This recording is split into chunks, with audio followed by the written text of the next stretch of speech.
اعوذ باللہ من الشیطان الرجیم بسم اللہ الرحمن الرحیم اللہم صلی علی محمد وعلی محمد السلام علیکم ورحمۃ اللہ وبرکاتہ۔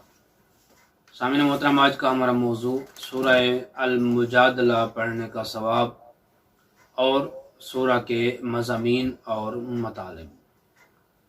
سامعین محترم، یہ سورت مدینہ منورہ میں نازل ہوئی۔ اس سورت کے کچھ مضامین اور مطالب ہیں جو مومنین کی خدمت میں بیان کیے جائیں گے۔ اس سورت کے تمام مباحث کو، تمام مضامین کو 3 حصوں میں تقسیم کیا گیا ہے، جن میں پہلا حصہ زہار کے بارے میں ہے۔ زہار یہ زمانہ جاہلیت میں ایک قسم کی طلاق اور دائمی جدائی شمار ہوتی تھی۔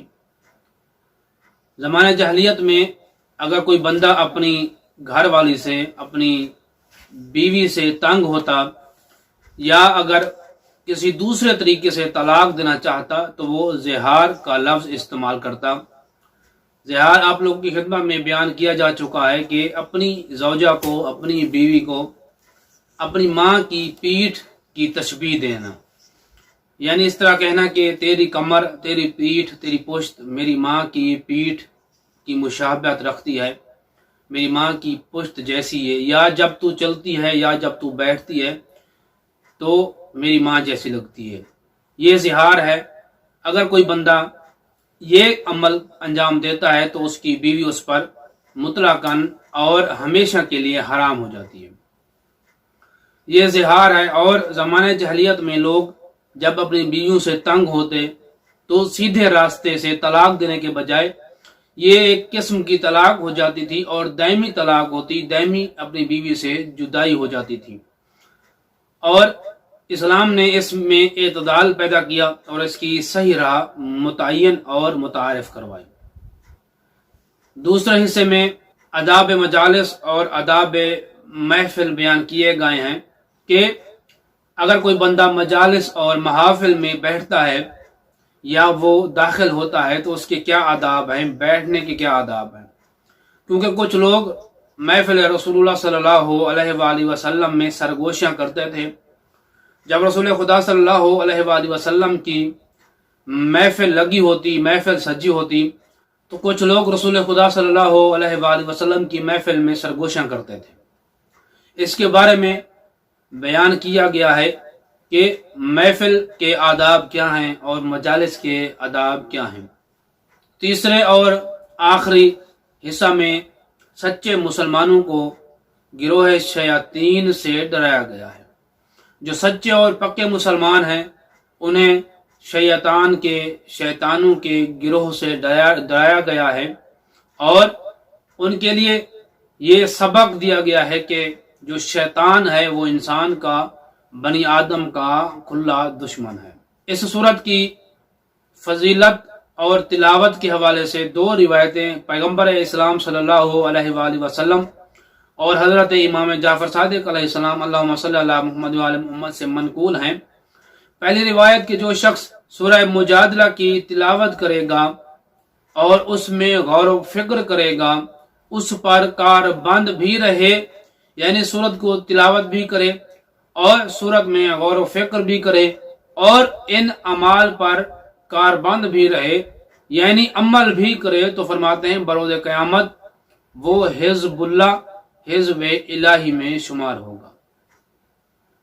اگر کوئی بندہ چاہتا ہے کہ میں حزب الہی میں، حزب اللہ میں شامل ہو جاؤں، تو اسے چاہیے سورت مجادلہ کی تلاوت کرے اور اس میں غور و فکر کرے اور اس غور و فکر پر عمل بھی کرے۔ اگر کوئی بندہ اس طرح عمل کر لیتا ہے تو وہ حزب الہی میں ہوگا، حزب اللہ میں شمار ہوگا۔ دوسری روایت میں ہے کہ جو شخص سورت مجادلہ کو واجب نمازوں میں پڑھتا ہے اور ان کا ورد رکھتا ہے تو خدا اس کی پوری زندگی میں اس پر کوئی عذاب نازل نہیں فرمائے گا۔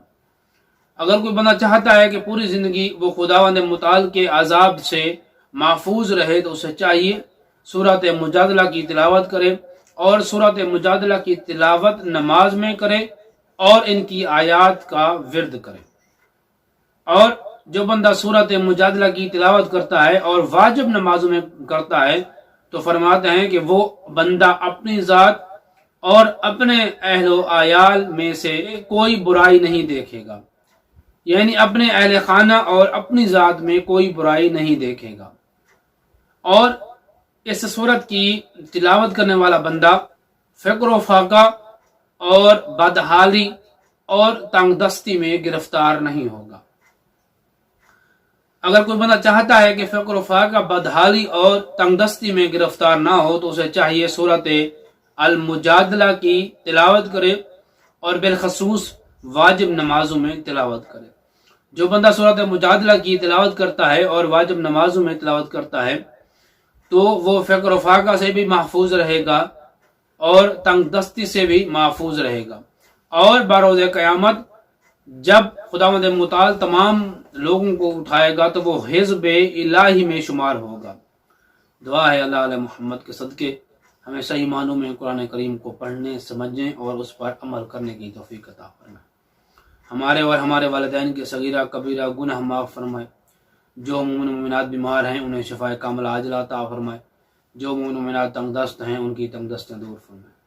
جتنے مومن و مومنات تنگ دست ہیں ان کی تنگ دستیں دور فرمائے، اور جتنے اس جہان فانی سے کوچ کر گئے ہیں مالک ان کو کروٹ کا جنت نصیب فرمائے۔